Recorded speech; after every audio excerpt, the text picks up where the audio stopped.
نند کو طلاق ہوئی تو اس نے الزام مجھ پر لگا دیا۔ جیسے ہی شوہر پردیس گیا وہ مجھ پر ظلم کرنا شروع ہو گئی، یہاں تک کہ میری بیٹی کو کھانا بھی نہ دیتی، میرے شوہر کے ایسے کان بھرتی کہ روز ہمارا جھگڑا ہوتا۔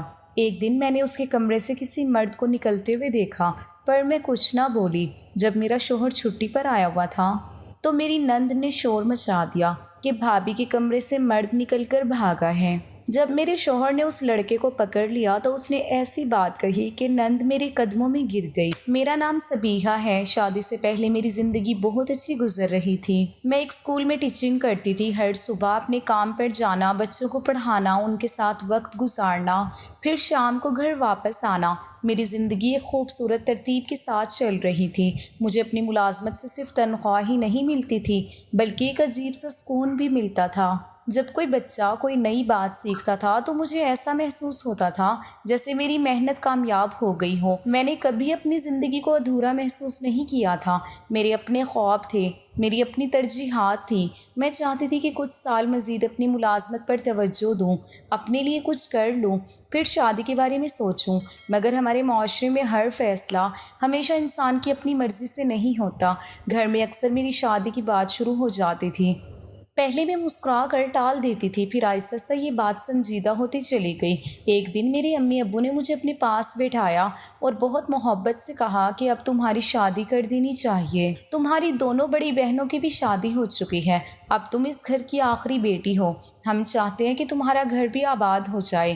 میں نے بہت سکون سے انہیں سمجھانے کی کوشش کی کہ میں ابھی شادی نہیں کرنا چاہتی، میری ملازمت اچھی چل رہی ہے، میں اپنے کام سے خوش ہوں، ابھی کچھ وقت اور گزر جائے تو بہتر ہوگا۔ مگر میرے والدین اپنی بات پر قائم رہے۔ وہ سمجھتے تھے کہ یہی میری زندگی کے لیے بہتر فیصلہ ہے۔ میں جھوٹ نہیں بولوں گی، میرے دل میں شادی کے بارے میں ایسا کوئی خوف نہیں تھا کہ شادی کے بعد ہر لڑکی کی زندگی خراب ہو جاتی ہے۔ اس کی سب سے بڑی وجہ میری دونوں بڑی بہنیں تھیں۔ ان کی شادیاں بہت اچھی جگہ ہوئی تھیں۔ میرے دونوں بہنوئی نہایت اچھے انسان تھے۔ وہ میری بہنوں کا بہت خیال رکھتے تھے۔ جب بھی میں اپنی بہنوں کے گھر جاتی تو ان کے چہروں پر سکون دیکھ کر مجھے خوشی ہوتی تھی۔ اسی لیے میرے دل میں شادی کے نام سے کوئی نفرت یا ڈر نہیں تھا، بس میں اپنی مرضی سے کچھ دیر بعد شادی کرنا چاہتی تھی۔ چند ہی دنوں بعد میرے والدین نے مجھے بتایا کہ انہوں نے میرے لیے ایک رشتہ پسند کیا ہے۔ لڑکے کا نام جاوید ہے۔ پھر وہی سب کچھ شروع ہو گیا جو ہمارے معاشرے میں اکثر شادیوں سے پہلے ہوتا ہے۔ گھر میں مہمان آنے لگے، باتیں ہونے لگی، رشتہ دار اپنی اپنی رائے دینے لگے۔ ہر طرف شادی کا ذکر تھا۔ مجھے بتایا گیا کہ جاوید کے گھر میں اس کی ایک بڑی بہن بھی ہے، اس کا نام فرخندہ ہے۔ وہ عمر میں جاوید سے بڑی ہے مگر ابھی تک اس کی شادی نہیں ہوئی۔ لوگوں نے بتایا کہ فرخندہ بے حد خوبصورت ہے، اتنی خوبصورت کہ جہاں جاتی ہے لوگ اسے دیکھتے رہ جاتے ہیں۔ جب رشتہ طے ہونے لگا تو ہر شخص مجھے سمجھانے لگا تم بہت خوش قسمت ہو، گھر میں ساس نہیں ہے، صرف ایک نند ہے، کل کو اس کی بھی شادی ہو جائے گی، پھر گھر میں صرف تم دونوں رہ جاؤ گے، اس سے بہتر رشتہ اور کیا ہوگا۔ کون کہتا جاوید بھی اپنی بہن کی طرح بہت خوبصورت ہے۔ پھر کسی نے ہنستے ہوئے کہا ویسے خوبصورت مرد کہاں ملتے ہیں، خوبصورتی تو عورتوں کی دیکھی جاتی ہے، مرد کی تو صرف جیب دیکھی جاتی ہے، مگر تمہارے نصیب اچھے ہیں کہ لڑکا بھی خوبصورت ہے۔ میں سب کی باتیں خاموشی سے سنتی رہی۔ آخر کار میں نے بھی ہاں کر دی۔ شاید اسی لیے میرے والدین خوش تھے، میری بہنیں خوش تھیں۔ مجھے بھی اس رشتے میں کوئی ایسی بات نظر نہیں آ رہی تھی جس کی وجہ سے انکار کرتی۔ پھر دیکھتے ہی دیکھتے شادی کا دن بھی آ گیا، رسمیں مکمل ہوئیں، مہمان آتے رہے، دعائیں دیتے رہے، ہنسی مذاق چلتا رہا۔ شام ہوتے ہوتے میں اپنے نئے گھر آ گئی۔ آج میری جاوید کے ساتھ شادی کی پہلی رات تھی۔ کمرہ خوبصورتی سے سجایا گیا تھا، دیواروں پر ہلکی روشنی پھیل رہی تھی، تازہ پھولوں کی خوشبو پورے کمرے میں محسوس ہو رہی تھی۔ میں پلنگ پر خاموش بیٹھی تھی، سر پر دوپٹہ تھا، ہاتھوں پر مہندی کا رنگ ابھی تک گہرا تھا۔ دل میں ایک عجیب سی کیفیت تھی، نامکمل گھبراہٹ تھی، نامکمل سکون، بس ایک نئی زندگی شروع ہونے کا احساس تھا۔ کمرے کے باہر لوگوں کی ہلکی ہلکی آوازیں آ رہی تھیں، کبھی کسی کی ہنسنے کی آواز سنائی دیتی، کبھی قدموں کی چاپ محسوس ہوتی۔ میں ہر چند لمحوں بعد دروازے کی طرف دیکھ لیتی، دل یہی سوچ رہا تھا کہ چند لمحوں بعد وہ انسان اس کمرے میں داخل ہوگا جس کے ساتھ اب پوری زندگی گزارنی ہے۔ میں خاموشی سے بیٹھی جاوید کا انتظار کر رہی تھی۔ نئے رشتے کی پہلی ملاقات میرے سامنے تھی اور مجھے یہ اندازہ بھی نہیں تھا کہ میری زندگی کا اگلا باب کیسا ہونے والا ہے۔ میرا شوہر آہستہ سا کمرے کے اندر داخل ہوا۔ دروازہ بند ہونے کی ہلکی سی آواز کے ساتھ میرے دل کی دھڑکن بھی تیز ہو گئی۔ میں نظریں جھکائے خاموش بیٹھی تھی۔ میرے ہاتھ ایک دوسرے میں مضبوطی سے جڑے ہوئے تھے۔ میں اس قدر گھبرائی ہوئی تھی کہ اپنے دل کی دھڑکن خود سن سکتی تھی۔ یہ گھبراہٹ اس وجہ سے نہیں تھی کہ مجھے جاوید سے ڈر لگ رہا تھا۔ حقیقت یہ تھی کہ میں اسے جانتی ہی نہیں تھی۔ ڈر کسی انسان سے نہیں تھا بلکہ اس نئی زندگی سے تھا جو اچانک میرے سامنے کھڑی تھی۔ میں سوچ رہی تھی کہ نہ جانے یہ انسان کیسا ہوگا، اس کا مزاج کیسا ہوگا، اس کی عادتیں کیسی ہوں گی، وہ مجھے سمجھے گا یا نہیں، میری عزت کرے گا یا نہیں۔ یہ سب سوال میرے ذہن میں ایک ساتھ گردش کر رہے تھے۔ انہی لمحوں میں میرے ذہن میں ایک اور خیال آیا۔ میں دل ہی دل میں سوچنے لگی کہ آج کل کون ارینج میرج کرتا ہے۔ آج کل تو ہر دوسرا انسان اپنی پسند سے شادی کرنا چاہتا ہے۔ لوگ ایک دوسرے کو جانتے ہیں، ایک دوسرے کی پسند ناپسند سمجھتے ہیں، پھر زندگی گزارنے کا فیصلہ کرتے ہیں۔ کبھی کبھی مجھے لگتا تھا کہ کتنی عجیب بات ہے کہ دنیا میں اتنے زیادہ انسان موجود ہیں، مگر پھر بھی بہت سے لوگ اپنے لیے وہ شخص خود نہیں چن پاتے جو ان سے محبت کریں۔ میں ہمیشہ یہی سوچتی تھی کہ ارینج میرج بہت مشکل فیصلہ ہوتا ہے، کیونکہ دو مکمل اجنبی انسان ایک ہی دن ایک دوسرے کے شریک حیات بن جاتے ہیں۔ میرے ذہن میں یہ بھی آتا تھا کہ ہمارے مذہب میں نکاح کی اصل بنیاد رضامندی ہے، کسی خاص انداز کی شادی لازم نہیں۔ اس لیے میں صرف اپنے دل کے سوالوں میں الجھی ہوئی تھی۔ جاوید آ کر میرے سامنے بیٹھ گیا۔ چند لمحے میں خاموش رہی، پھر اس نے بہت نرم لہجے میں میرا حال پوچھا۔ اس کی آواز میں عجیب سا سکون تھا۔ اس نے ایسی کوئی بات نہیں کی جس سے مجھے مزید گھبراہٹ ہوتی۔ آہستہ آہستہ اس نے عام باتیں شروع کر دی۔ کبھی اپنے بچپن کا کوئی واقعہ سناتا، کبھی میری ملازمت کے بارے میں پوچھتا، کبھی ہلکا سا مذاق کر دیتا تاکہ میرے چہرے پر مسکراہٹ آ جائے۔ میں نے محسوس کیا کہ وہ جان بوجھ کر ماحول کو آسان بنانے کی کوشش کر رہا تھا۔ جب میں کسی سوال کا مختصر جواب دیتی تو وہ مسکرا دیتا۔ وہ بار بار یہی کہتا کہ گھبرانے کی ضرورت نہیں، اب ہم دونوں کو ایک دوسرے کو سمجھنے کا وقت ملے گا۔ اس کے انداز میں کوئی بناوٹ نہیں تھی۔ پہلی ملاقات ہی میں مجھے احساس ہو گیا کہ جاوید ایک نرم مزاج انسان ہے۔ اس نے پوری رات میرا بہت خیال رکھا۔ اس کی باتوں نے میرے دل کا کافی خوف کم کر دیا تھا۔ میں نے دل ہی دل میں اللہ کا شکر ادا کیا کہ جس انسان کے بارے میں اتنے سوال سوچ رہی تھی وہ حقیقت میں بہت اچھا نکلا۔ اگلی صبح سورج کی روشنی کھڑکی سے اندر آ رہی تھی۔ گھر میں سب لوگ اپنی اپنی مصروفیات میں لگے ہوئے تھے۔ ناشتے کے بعد جاوید نے مجھ سے کہا کہ اسے ایک ضروری بات کرنی ہے۔ اس کے چہرے پر سنجیدگی تھی۔ اس نے میری طرف دیکھ کر کہا، سبیحہ، ایک بات ہے جو میں تمہیں ابھی بتانا چاہتا ہوں۔ 2-3 مہینے بعد مجھے پردیس واپس جانا ہے۔ میری نوکری باہر کے ملک میں ہے۔ اس کی بات سن کر میں چند لمحوں کے لیے خاموش رہ گئی۔ مجھے واقعی حیرت ہوئی۔ میں نے فوراً کہا، یہ بات تو آپ لوگوں نے پہلے نہیں بتائی تھی۔ اگر ہمیں پہلے معلوم ہوتا تو کم از کم ہم سوچ سمجھ کر فیصلہ کرتے۔ جاوید نے گہرا سانس لیا، پھر بہت سکون سے بولا، میں جانتا ہوں یہ بات تمہیں اچانک معلوم ہوئی ہے، مگر اس کے پیچھے بھی ایک وجہ ہے۔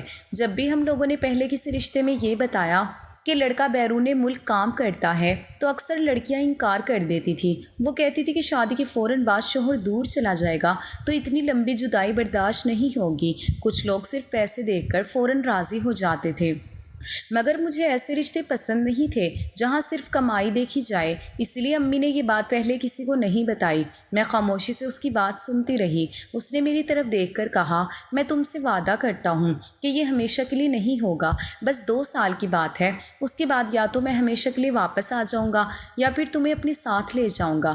پھر وہ ہلکا سا مسکرایا اور بولا، ویسے اگر آپا کی شادی ہو گئی تو میرے لیے تمہیں اپنے ساتھ لے جانا اور بھی آسان ہو جائے گا۔ وہاں بھی تو گھر ہی چلانا ہے، یہاں بھی گھر ہی چلانا ہے، فرق صرف جگہ کا ہوگا۔ اس کی بات سن کر میرے دل کو کچھ اطمینان ملا۔ میں نے آہستہ سے کہا، اللہ کرے ایسا ہی ہو۔ جاوید نے مسکرا کر کہا، بس تم دعا کرو کہ آپا کو کوئی اچھا رشتہ مل جائے۔ میں نے ہنستے ہوئے کہا، باجی کو شاید کوئی پسند ہی نہیں آتا۔ وہ بھی ہنس پڑا، ایسی بات نہیں ہے، آپا بہت خوبصورت ہیں، اچھی تعلیم یافتہ ہیں، کئی سال سے نوکری بھی کر رہی ہیں، شاید وہ اپنے ہم پلہ کسی انسان کا انتظار کر رہی ہیں، مگر اللہ نے ہر انسان کے لیے کسی نہ کسی کو بنایا ہوتا ہے۔ مجھے یقین ہے کہ ان کے نصیب کا انسان بھی ضرور کہیں نہ کہیں موجود ہوگا۔ میں نے مسکرا کر کہا، یہ بات تو آپ نے بالکل صحیح کہی۔ اس وقت تک میری نند فرخندہ کا رویہ بھی میرے ساتھ بہت اچھا تھا۔ اس نے کبھی مجھے یہ احساس نہیں ہونے دیا کہ میں اس گھر میں نئی ہوں۔ وہ میرے ساتھ بہنوں جیسا سلوک کرتی تھی، کبھی میرے ساتھ باورچی خانے میں کام کرتی، کبھی میرے کمرے میں آ کر دیر تک باتیں کرتی، کبھی میری پسند پوچھتی۔ میں دل ہی دل میں خوش تھی کہ اللہ نے مجھے اچھے لوگ عطا کیے ہیں۔ پھر جیسے جاوید نے دعا مانگی تھی ویسے ہی اللہ نے آسانی پیدا کر دی۔ تقریباً 1 مہینے کے اندر فرخندہ باجی کے لیے ایک بہت اچھا رشتہ آ گیا۔ لڑکا ڈاکٹر تھا، تعلیم یافتہ تھا، اس کے والدین تھے، ایک بہن تھی جس کی شادی ہو چکی تھی، خاندان بھی چھوٹا تھا۔ سب سے بڑھ کر فرخندہ باجی کو بھی وہ رشتہ پسند آ گیا۔ گھر میں خوشی کی ایک نئی لہر دوڑ گئی، سب لوگ خوش تھے۔ رشتہ طے ہونے کے بعد گھر میں آنے جانے والوں کا سلسلہ شروع ہو گیا۔ ہر آنے والا یہی کہتا، سبیحہ کے قدم بہت مبارک ہیں، یہ اس گھر میں آئی تو 1 مہینے کے اندر ہی گھر کی بیٹی کا بھی اچھا رشتہ طے ہو گیا۔ میں یہ بات سن کر صرف مسکرا دیتی تھی، کیونکہ میں جانتی تھی کہ ہر چیز اللہ کے حکم سے ہوتی ہے، انسان صرف ذریعہ بنتا ہے۔ فرخندہ باجی کی شادی بھی خوشی خوشی ہو گئی۔ ان کی رخصتی کے دن میری آنکھوں میں بھی آنسو تھے، کیونکہ اس 1 مہینے میں وہ میرے بہت قریب آ گئی تھی۔ ان کے جانے کے بعد گھر کچھ خالی خالی لگنے لگا۔ میرے شوہر کے پردیس واپس جانے سے پہلے ہی اپنی بہن کی ذمہ داری بھی مکمل ہو گئی تھی۔ اس بات سے جاوید بھی بہت مطمئن تھا۔ ایک شام اس نے میرے پاس بیٹھ کر کہا، اب میرا دل بھی ہلکا ہے، آپ اپنی زندگی میں خوش ہیں، اب میں بھی سکون سے جا سکتا ہوں۔ دیکھنا، میں وعدے سے پہلے واپس آنے کی کوشش کروں گا، تم بس ہمت رکھنا، تھوڑا سا وقت ہے، پھر ہم ہمیشہ کے لیے ایک ساتھ ہوں گے۔ میں نے اس کی طرف دیکھ کر مسکرا دیا اور آہستہ سے کہا، ٹھیک ہے، میں انتظار کر لوں گی۔ میرا شوہر مجھے چھوڑ کر پردیس چلا گیا۔ اس دن ایئرپورٹ پر اس کی آنکھوں میں بھی اداسی تھی اور میری آنکھوں میں بھی۔ شادی کو ابھی زیادہ وقت نہیں گزرا تھا، ہم دونوں نے ایک دوسرے کو صحیح طرح جاننا بھی شروع کیا تھا کہ جدائی کا وقت آ گیا۔ جاوید بار بار مجھے یہی سمجھا رہا تھا کہ بس تھوڑا سا وقت ہے، پھر سب کچھ پہلے سے بھی بہتر ہو جائے گا۔ اسے سب سے زیادہ فکر میری تھی۔ وہ جانتا تھا کہ میں اس گھر میں اکیلی رہ جاؤں گی۔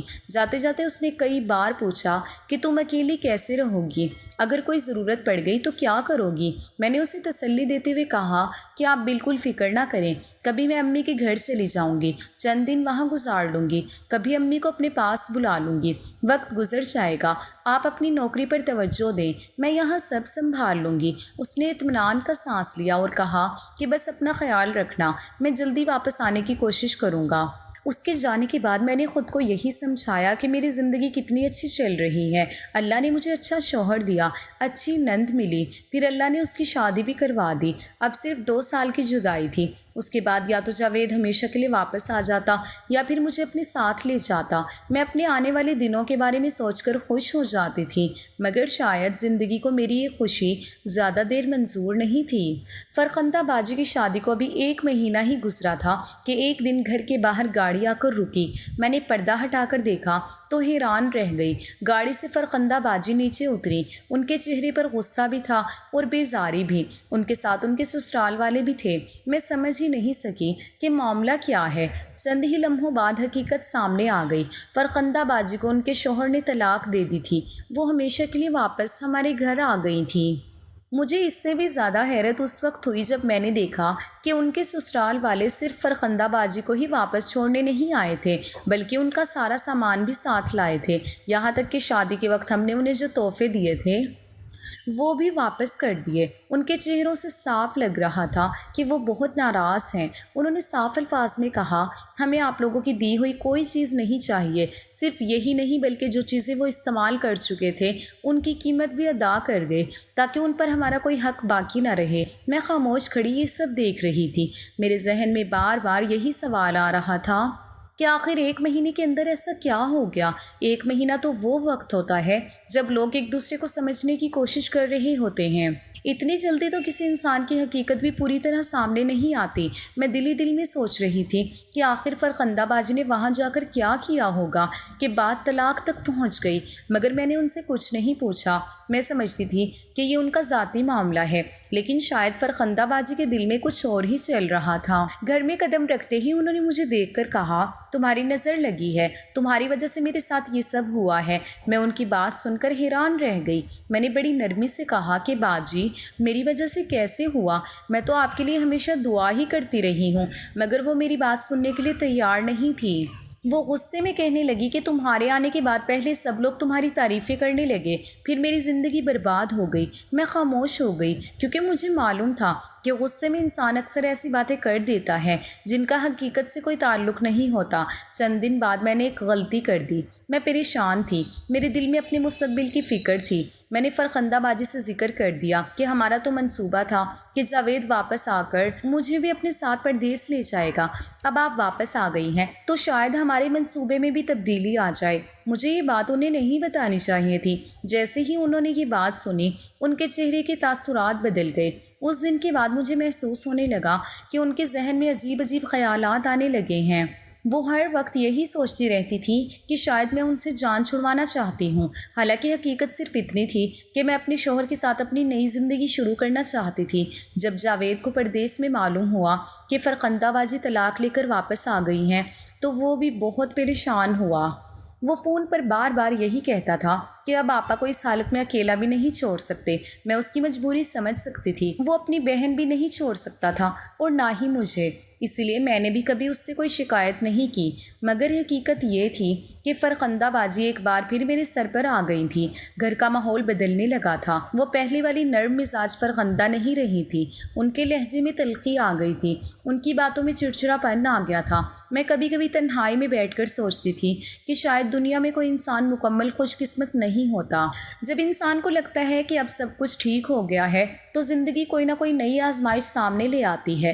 میں بھی سوچتی تھی کہ آخر میں اتنی خوش قسمت کیسے ہو سکتی ہوں کہ مجھے ایک اچھا شوہر بھی مل جائے، اچھا گھر بھی مل جائے، سکون بھی مل جائے۔ شاید زندگی کا اصول ہی یہی ہے کہ انسان کو سب کچھ ایک ساتھ نہیں ملتا، کچھ نہ کچھ ہمیشہ باقی رہ جاتا ہے۔ شاید یہی بات مجھے سمجھانے کے لیے فرخندہ بازی دوبارہ اسی گھر میں واپس آ گئی تھی۔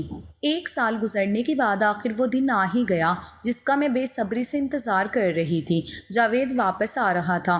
میں نے کتنی ہی بار اپنے دل میں یہ منظر بنایا تھا کہ وہ آئے گا، مجھے دیکھ کر خوش ہوگا، پھر کہے گا کہ اب تیاری کر لو، اس بار تمہیں بھی اپنے ساتھ لے کر جانا ہے۔ میں انہی خیالوں میں گم تھی۔ جب جاوید گھر کے اندر داخل ہوا تو میں نے سب سے پہلے اس کے چہرے کی طرف دیکھا۔ مجھے فوراً محسوس ہوا کہ اس کے چہرے پر وہ خوشی نہیں تھی جس کی میں نے امید کی تھی۔ اس کا چہرہ اترا ہوا تھا، آنکھوں میں تھکن صاف دکھائی دے رہی تھی۔ وہ پہلے کی طرح ہنس کر مجھ سے نہیں ملا۔ میں نے سوچا شاید سفر کی تھکن ہوگی۔ کچھ دیر بعد جب ہم دونوں اکیلے بیٹھے تو میں نے مسکرا کر پوچھا کہ اب کی بار مجھے ساتھ لے جانے آئے ہیں نا؟ اس نے ایک لمبی سانس لی، پھر سر جھکا کر بولا، سبیحہ، حالات بہت خراب ہو گئے ہیں۔ پتہ نہیں کیسے ایک کے بعد ایک مسئلہ آتا چلا گیا۔ مجھ پر بہت سے قرضے چڑھ گئے ہیں۔ میں ابھی تمہیں اپنے ساتھ نہیں لے جا سکتا۔ اس کی بات سن کر مجھے بہت افسوس ہوا، مگر میں نے اپنے چہرے پر مایوسی ظاہر نہیں ہونے دی۔ میں جانتی تھی کہ وہ پہلے ہی پریشان ہے۔ اگر میں بھی شکوے شروع کر دیتی تو اس کی پریشانی اور بڑھ جاتی۔ میں نے صرف اتنا کہا کہ کوئی بات نہیں، اللہ بہتر کرے گا، آج نہیں تو چند مہینوں بعد صحیح۔ وہ تقریباً 2 مہینے ہمارے ساتھ رہا۔ ان 2 مہینوں میں فرخندہ بازی کا رویہ میرے ساتھ کافی بہتر رہا۔ وہ میرے ساتھ ایسے پیش آتی تھی جیسے ان کے دل میں میرے لیے کوئی شکایت ہی نہ ہو۔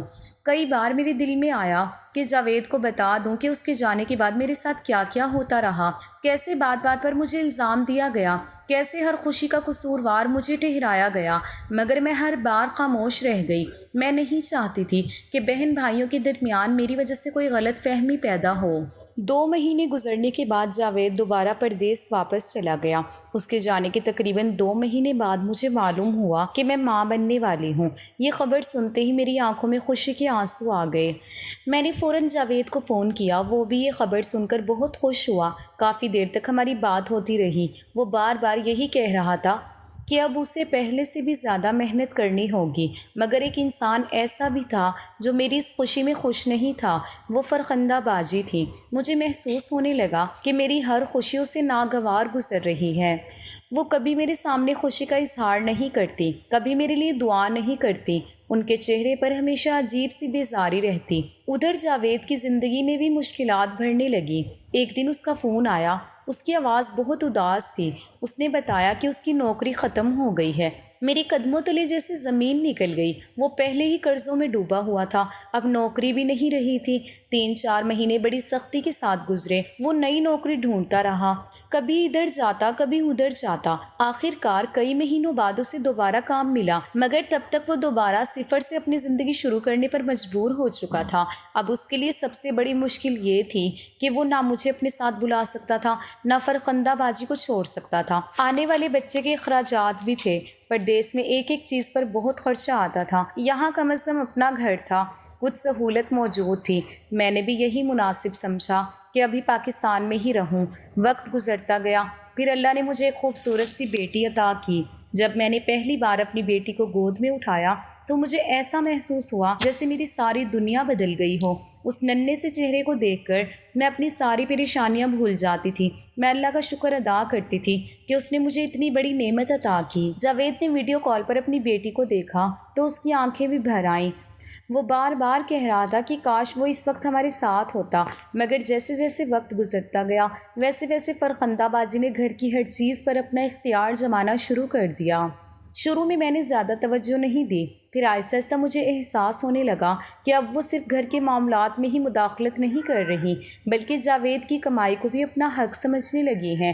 اگر میں اپنی بیٹی کے لیے دودھ منگواتی تو انہیں اعتراض ہوتا، اگر پیمپر لینے کی بات کرتی تو وہ فوراً کہتی کہ اتنے خرچے کیوں ہو رہے ہیں۔ مجھے حیرت ہوتی کہ ایک معصوم بچے کی ضرورت پر بھی کسی کو اعتراض کیسے ہو سکتا ہے۔ پھر مجھے ایک اور تبدیلی محسوس ہونے لگی۔ جاوید جب بھی فون کرتا تو کسی نہ کسی بات پر مجھ سے ناراض ہوتا۔ کبھی کہتا کہ تم میرے پیسے ضائع کرتی ہو۔ میں حیران ہو کر پوچھتی کہ میں کون سا فضول خرچ کرتی ہوں۔ پھر وہ کہتا کہ تم گھر ٹھیک طرح نہیں سنبھالتی۔ کبھی کہتا کہ تم ہر وقت گانے سنتی رہتی ہو، کبھی کہتا کہ تم نماز بھی نہیں پڑھتی۔ میں یہ سب سن کر بالکل خاموش رہ جاتی۔ میرے دل میں ایک ہی سوال اٹھتا تھا کہ آخر جاوید ایسی باتیں کیوں کر رہا ہے۔ وہ تو جانتا تھا کہ میں شادی سے پہلے ٹیچر تھی، 5 وقت کی نماز پڑھتی تھی، قرآن کی تلاوت حاصل ہوئی تھی، میں فضول کاموں میں وقت گزارنے والی عورت نہیں تھی۔ پھر اچانک اسے یہ سب باتیں کون بتا رہا تھا؟ کافی دنوں تک میں یہی سوچتی رہی۔ پھر ایک دن حقیقت میرے سامنے آ گئی۔ مجھے معلوم ہوا کہ یہ ساری باتیں فرخندہ باجی جاوید تک پہنچا رہی تھی۔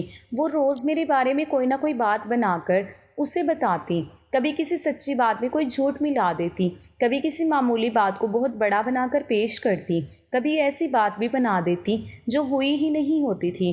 جاوید پردیس میں تھا، وہ خود کچھ دیکھ نہیں سکتا تھا، وہ وہی مان لیتا جو اسے سنایا جاتا۔ یوں روز فون پر ہماری لڑائی ہونے لگی، میں صفائیاں دیتی رہتی، وہ الزام لگاتا رہتا۔ ہمارے درمیان فاصلے صرف میلوں کے نہیں رہے تھے بلکہ اب غلط فہمیوں کے بھی ہو چکے تھے۔ ایک رات میری آنکھ اچانک کھل گئی۔ گھر کے اندر مکمل خاموشی تھی، باہر کہیں دور کتوں کے بھونکنے کی آواز آ رہی تھی۔ میں پانی پینے کے لیے اپنے کمرے سے باہر نکلی تو اچانک میری نظر صحن کی طرف گئی۔ میں نے دیکھا کہ ایک آدمی بہت تیزی سے فرخندہ باجی کے کمرے کی طرف سے نکل کر دروازے کی جانب بڑھا۔ اس نے اپنا چہرہ اچھی طرح چھپایا ہوا تھا۔ چند ہی لمحوں میں وہ دروازہ کھول کر باہر نکل گیا۔ میں چند لمحوں تک اپنی جگہ ساکت کھڑی رہ گئی۔ مجھے اپنی آنکھوں پر یقین نہیں آ رہا تھا۔ میرے ذہن میں ایک ساتھ بے شمار سوال پیدا ہو گئے۔ وہ آدمی کون تھا؟ وہ آدھی رات کو فرخندہ باجی کے کمرے میں کیا کر رہا تھا؟ وہ اتنی خاموشی سے کیوں آیا تھا؟ وہ اتنی جلدی کیوں بھاگا؟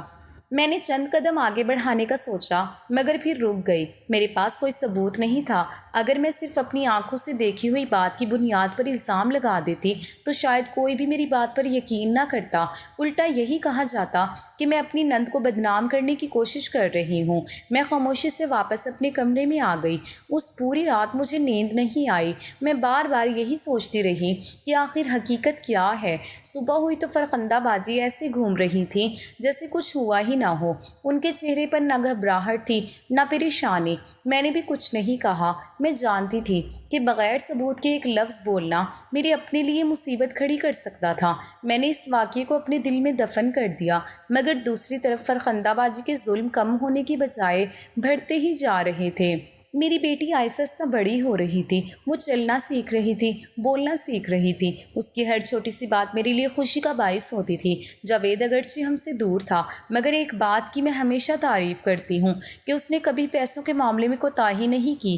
وہ خود پردیس میں کتنی ہی مشکل میں کیوں نہ ہوتا، کتنی ہی پریشانیاں کیوں نہ برداشت کرتا، گھر کے اخراجات کے لیے پیسے ضرور بھیجتا تھا، مگر مسئلہ پیسوں کا نہیں تھا، مسئلہ فرخندہ بازی کا تھا۔ انہیں میری بیٹی کی ہر ضرورت پر اعتراض ہوتا۔ اگر میں کہتی کہ بچے کے لیے دودھ لینا ہے تو وہ فوراً کہتی کہ اتنا خرچہ کرنے کی کیا ضرورت ہے۔ اگر میں کہتی کہ بچے کے لیے پھل لے آتے ہیں تو وہ کہتی کہ بچوں کو ان سب چیزوں کی عادت نہیں ڈالنی چاہیے۔ اگر میں کبھی بسکٹ یا کوئی اور چیز لا دیتی تو وہ ناراض ہو جاتی۔ وہ ہمیشہ یہی کہتی کہ جو گھر میں پکتا ہے اسی پر گزارا کرو، بچوں کو الگ سے کچھ کھلانے کی کوئی ضرورت نہیں۔ میں حیران ہوتی تھی، دنیا میں کون سا ایسا بچہ ہوتا ہے جو کبھی پھل نہ کھاتا ہو، جو کبھی دودھ نہ پیتا ہو، کبھی اپنی پسند کی کوئی چیز نہ مانگتا ہو۔ مجھے ایسا محسوس ہونے لگا تھا جیسے اسے میری بیٹی سے بھی کوئی محبت نہیں تھی۔ وہ ہر اس چیز پر اعتراض کرتی تھی جس سے میری بیٹی کو خوشی مل سکتی تھی۔ یوں لگتا تھا جیسے انہوں نے ہماری زندگی تنگ کرنے کا فیصلہ کر لیا ہو۔ میں ہر روز خاموش رہتی، صرف اپنی بچی کو دیکھتی، اپنے شوہر کی مجبوری کو یاد کرتی، پھر خود کو صبر کی تلقین کرتی۔ مگر ایک دن میرا صبر جواب دے گیا۔ اس دن بھی معمولی سی بات پر انہوں نے میری بیٹی کے بارے میں سخت الفاظ کہے۔ میں نے کئی دنوں سے اپنے دل میں دبی ہوئی بات پہلی بار زبان پر لے آئی۔ میں نے ان کی طرف دیکھ کر کہا، تمہارے کمرے سے رات کو کون آدمی نکل کر بھاگ جاتا ہے؟ میں نے اپنی آنکھوں سے دیکھا ہے۔ ابھی میں خاموش ہوں کیونکہ میرے پاس کوئی ثبوت نہیں، مگر جس دن میرے ہاتھ ثبوت آ گیا میں تمہارے بھائی کو سب کچھ بتا دوں گی، تاکہ اسے بھی معلوم ہو جائے کہ وہ جس بہن پر اتنا بھروسہ کرتا ہے وہ حقیقت میں کیا کر رہی ہے۔ پھر شاید اسے یہ بھی سمجھ آ جائے کہ وہ میری بات سنے بغیر ہر روز مجھ سے کیوں لڑتا رہا۔ میری بات سنتے ہی مجھے لگا کہ وہ پہلے کی طرح چیخیں گی، شور مچائیں گی، مجھ پر الزام لگائیں گی، مگر حیرت کی بات یہ ہوئی کہ وہ بالکل خاموش ہو گئی۔ انہوں نے ایک لفظ بھی نہیں کہا، وہ صرف چند لمحے مجھے دیکھتی رہیں، پھر خاموشی سے اپنے کمرے میں چلی گئیں۔ اس دن پہلی بار مجھے محسوس ہوا کہ شاید انہیں اپنی غلطی کا احساس ہو گیا ہے۔ مجھے لگا شاید وہ شرمندہ ہیں، شاید انہیں ڈر لگ گیا ہے کہ اگر حقیقت سامنے آ گئی تو ان کا راز کھل جائے گا۔ مگر مجھے کیا معلوم تھا کہ وہ خاموشی شرمندگی کی نہیں تھی، وہ خاموشی نفرت کی تھی، وہ خاموشی کسی بڑے فیصلے سے پہلے کی خاموشی تھی۔ بعد میں مجھے احساس ہوا کہ وہ اس دن خاموش رہ کر صرف ایک بات سوچ رہی تھی، اب صبیحہ کو راستے سے ہٹانا پڑے گا۔ روز میرا شوہر مجھ سے کسی نہ کسی بات پر جھگڑتا تھا۔ ہماری بات چیت پہلے کم ہوئی، پھر شکایتوں میں بدل گئی۔ آخرکار حالت یہاں تک پہنچ گئی کہ ہمارا رشتہ صرف نام کا رہ گیا۔ وہ میری کوئی بات سننا ہی نہیں چاہتا تھا۔ میں اگر کسی مسئلے کی وضاحت کرنے کی کوشش کرتی تو اس کا موڈ فوراً خراب ہو جاتا۔ اگر میں خاموش رہتی تو وہ کئی دن مجھ سے بات تک نہیں کرتا تھا، نہ کوئی پیغام بھیجتا، نہ خیریت پوچھتا۔ مجھے ایسا محسوس ہونے لگا تھا جیسے اس کے دل میں میرے لیے صرف بدگمانی ہی رہ گئی ہو۔ کبھی کبھی میں سوچتی تھی کہ اگر وہ میرے سامنے آ بھی گیا تو شاید اب اس کا چہرہ دیکھنے کا بھی دل نہ کرے۔ اتنی غلط فہمیاں ہمارے درمیان کھڑی ہو چکی تھی کہ محبت کہیں پیچھے رہ گئی تھی۔ ہاں، ایک چیز ضرور تھی، وہ اپنی بیٹی سے بہت محبت کرتا تھا۔ میں روز اس کی تصویر بھیج دیتی، کبھی اس کی ہنستی ہوئی تصویر، کبھی کھیلتے ہوئے، کبھی سوتے ہوئے۔ جب ویڈیو کال ہوتی تو وہ مجھ سے زیادہ اپنی بیٹی سے بات کرتا۔ وہ ننھی سی بچی ابھی ٹھیک طرح بول بھی نہیں سکتی تھی، مگر اپنی ٹوٹی پھوٹی زبان میں بابا بابا کہہ کر اسے پکارتی تو جاوید کے چہرے پر مسکراہٹ آ جاتی۔ وقت گزرتا گیا، میری بیٹی اب 2 سال کی ہو چکی تھی۔ اس نے چھوٹے چھوٹے لفظ بولنا شروع کر دیے تھے۔ اس کی معصوم باتیں میری ساری تھکن کو دور کر دیتی تھیں۔ ایک دن اچانک دروازے پر دستک ہوئی۔ میں اس وقت باورچی خانے میں کھڑی برتن دھو رہی تھی، میرے ہاتھ پانی میں تھے۔ فرخندہ بازی صحن میں آرام سے ٹی وی دیکھ رہی تھی۔ ادھر میری بیٹی کا پیٹ خراب تھا، وہ بار بار رونے لگتی تھی۔ میں برتن چھوڑ کر اس کے پاس جاتی، اسے سنبھالتی، پھر واپس آ کر اپنا کام شروع کر دیتی۔ اتنے میں جاوید گھر کے اندر داخل ہوا۔ اس نے کسی کو بھی اپنے آنے کی خبر نہیں دی تھی، وہ ہمیں سرپرائز دینا چاہتا تھا۔ میں نے اسے دیکھا تو چند لمحوں کے لیے خوشی محسوس ہوئی، مگر پھر خاموش ہو گئی۔ میرے دل میں یہی خیال آیا کہ آج اس نے اپنی آنکھوں سے سب کچھ دیکھ لیا ہوگا۔ اس نے دیکھ لیا ہوگا کہ میں ایک ساتھ گھر کا سارا کام بھی کر رہی ہوں، بیمار بچی بھی سنبھال رہی ہوں، فرخندہ بازی آرام سے بیٹھی ٹی وی دیکھ رہی ہیں۔ میں نے سوچا کہ شاید آج اسے حقیقت سمجھ آ جائے گی، مگر اس نے کچھ نہیں کہا، وہ خاموش رہا۔ اس کی خاموشی نے میرے دل کو مزید توڑ دیا۔ میں نے دل ہی دل میں کہا کہ شاید واقعی یہ دونوں بہن بھائی ایک جیسے ہیں، اپنے سوا انہیں کسی کی تکلیف نظر نہیں آتی۔ 2 دن اسی طرح گزر گئے۔ پھر ایک رات جاوید نے کہا، کہ اسے کسی کام سے دیر ہو جائے گی۔ میں نے دوبارہ سوال نہیں کیے۔ رات کافی گزر چکی تھی۔ میں اپنی بیٹی کے ساتھ بستر پر سو گئی۔ کافی دیر بعد جاوید واپس آیا۔ اس نے مجھے جگایا بھی نہیں، وہ دوسرے کمرے میں جا کر لیٹ گیا۔ چند ہی لمحے گزرے تھے کہ اچانک پورے گھر میں شور مچ گیا۔ فرخندہ باجی زور زور سے چیخنے لگی۔ وہ بار بار ایک ہی بات کہہ رہی تھی کہ بھابھی کے کمرے سے ایک آدمی نکل کر بھاگا ہے۔ جاوید ایک دم اٹھ کر باہر بھاگا۔ میں بھی گھبرا کر اپنی جگہ سے اٹھ بیٹھی۔ مجھے ایک لمحے میں سمجھ آ گیا کہ یہ الزام مجھ پر لگایا جا رہا ہے۔ میرے ہاتھ کانپنے لگے۔ میں صرف اللہ سے دعا کر رہی تھی کہ سچ سامنے آ جائے۔ ادھر جاوید پوری رفتار سے اس آدمی کے پیچھے بھاگا۔ شاید اس آدمی نے اندازہ نہیں کیا تھا کہ جاوید گھر میں موجود ہے۔ کچھ ہی دیر بعد جاوید اسے پکڑ کر واپس گھر لے آیا۔ اس کا گریبان جاوید کے ہاتھ میں تھا۔ جاوید غصے سے اسے تھپڑ بھی مار رہا تھا۔ یہ منظر دیکھ کر فرخندہ باجی کے چہرے کا رنگ اڑ گیا۔ شاید انہیں یقین نہیں تھا کہ وہ آدمی اتنی آسانی سے پکڑا جائے گا۔ جاوید نے غصے میں اس آدمی کو سامنے کھڑا کیا اور کہا، سچ سچ بتا، تو کس کے لیے آیا تھا؟ فرخندہ باجی فوراً بول پڑی، اس سے پوچھنے کی کیا ضرورت ہے؟ ظاہر ہے صبیحہ کے لیے آیا تھا، اسے سیدھا پولیس کے حوالے کرو۔ جاوید نے سخت لہجے میں کہا، نہیں، میں اس کی زبان سے سننا چاہتا ہوں۔ گھر میں مکمل خاموشی چھا گئی۔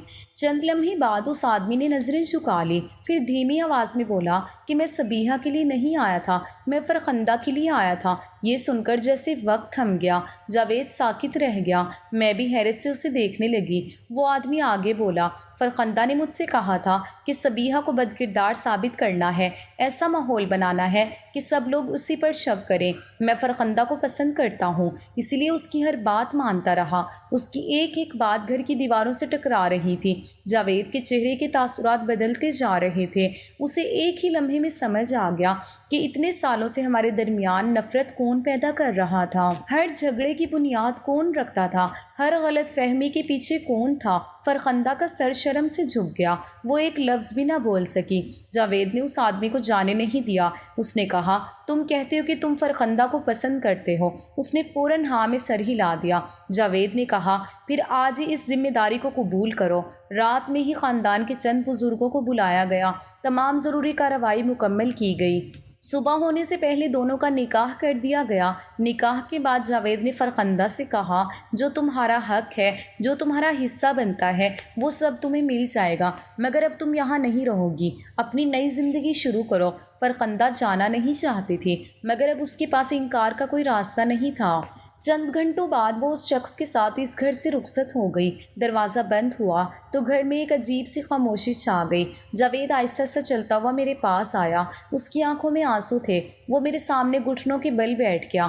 اس نے روتے ہوئے کہا، صبیحہ، مجھے معاف کر دو، میں نے تمہاری ایک بھی بات پر یقین نہیں کیا۔ میں ہر بار دوسروں کی بات سنتا رہا، میں تمہیں تکلیف دیتا رہا۔